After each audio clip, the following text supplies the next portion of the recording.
సంధ్యా థియేటర్లో తొక్కిసలాట ఘటనలో తల్లిని కోల్పోయి ఆసుపత్రిలో చేరినటువంటి శ్రీతేజ్‌నైతే దిల్ రాజు, అల్లు అరవింద్ అలాగే మరికొంతమంది సినీ పెద్దలు, పుష్ప 2 నిర్మాత రవికుమార్ గారైతే కలవడం జరిగింది. 2,00,00,000 చెక్‌ని రేవతి గారి భర్త భాస్కర్‌రావు గారికైతే ఇవ్వడం జరిగింది.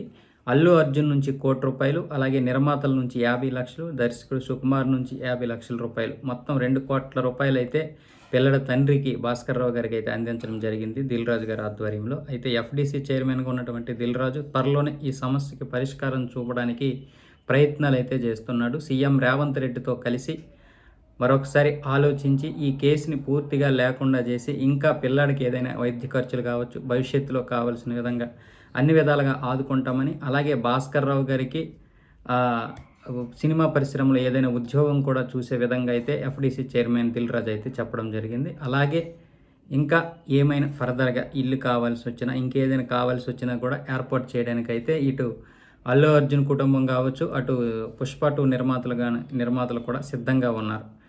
కాకపోతే ఇప్పుడు సీఎం రేవంత్ రెడ్డి అయితే ఇంకా అపాయింట్మెంట్ అయితే ఇవ్వలేదు ఈ విషయంలో.